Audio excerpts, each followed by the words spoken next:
안녕하세요. 말씀의 거리 555번째 시간 기도하심으로 시작하겠습니다. 거룩하신 주님 감사합니다. 주님의 말씀을 묵상합니다. 성령님께서 말씀에 조명이 되어 주시옵소서. 우리 주 예수 그리스도님의 이름으로 기도합니다. 아멘.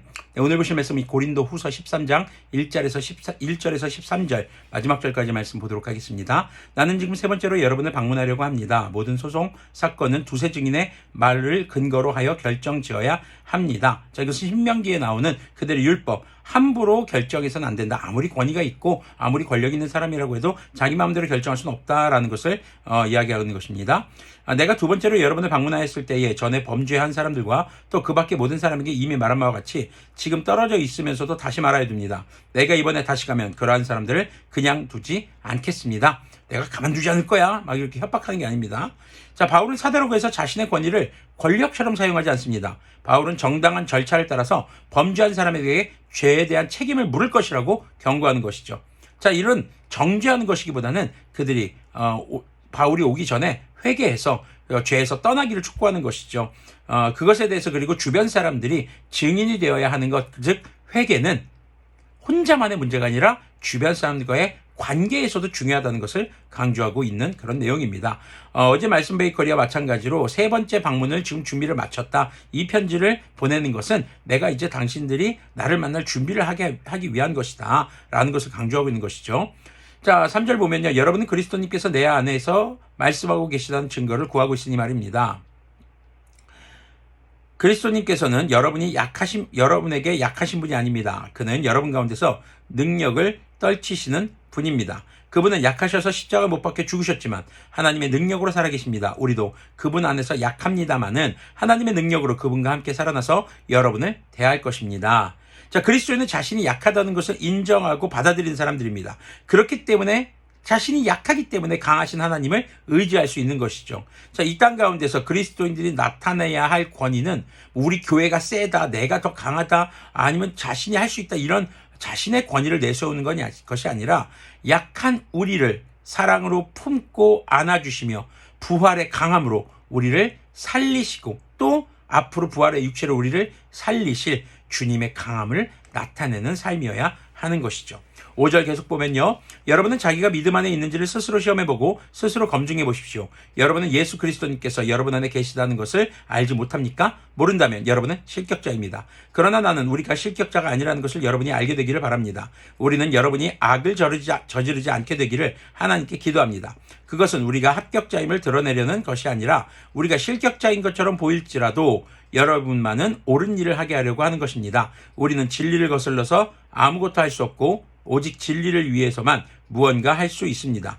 우리는 약하더라도 여러분이 강하면 그것으로 우리는 기뻐합니다. 우리는 여러분이 완전하게 되기를 기도합니다. 내가 떠나 있는 동안에 이렇게 편지를 하는 것은 내가 가서 주님께서 주신 권한을 가지고 사건들을 처리할 때 너무 엄하게 대할 필요가 없게 하려는 것입니다. 이 권위는 여러분을 넘어뜨리려고 주신 것이 아니라 세우라고 주신 것입니다. 자, 실격자. 개역개정은 버리운 자라고 얘기합니다.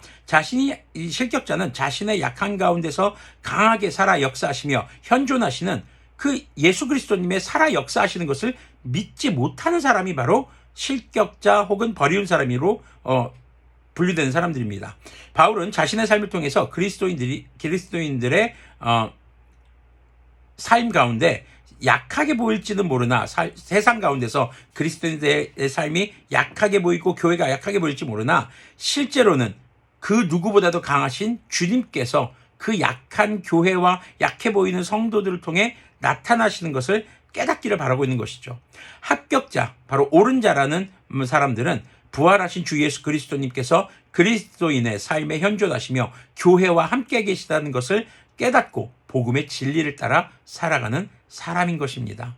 예수님이 강하신 것을 믿지 못하기 때문에 예수님의 강함을 의지하지 못합니다. 그래서 자신이 강해지려고 하는 사람들이 많은 것이죠. 자, 그것이 바로 그리스도인과는 거리가 먼 삶이 되는 것입니다. 11절부터 보면요. 끝으로 말합니다. 형제자매 여러분, 기뻐하십시오. 온전하게 되기를 힘쓰십시오. 서로 격려하십시오. 같은 마음을 품으십시오. 화평하게 지내십시오. 그리하면 사랑과 평화의 하나님께서 여러분과 함께 하실 것입니다.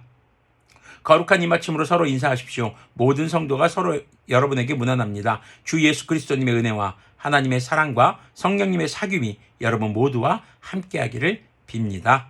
자, 그리스도인들은 세상에서 약해 보일지 모릅니다. 교회는 세상에서 너무나도 연약해 보일지 모릅니다. 하지만 주님의 강하심을 드러내는 사람들, 그리고 이 공동체가 바로 교회입니다.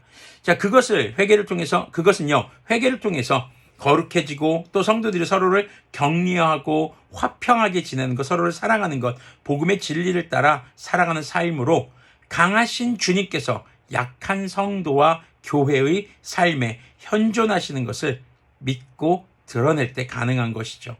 우리들의 삶이 약합니다. 교회 약합니다. 그것을 인정하고 우리가 주님을 의지하고 주님의 말씀을 따라서 11절부터 나온 이 말씀들, 정말 기뻐하고 온전하게 되기를 힘쓰고 격려하고 같은 마음을 품고 화평하게 지내고, 그리고 사랑과 평화의 주님께서 우리와 함께 하실 것을 믿는 삶으로 그렇게 주님을 드러내는 우리들이 되기를 소망합니다. 기도하겠습니다.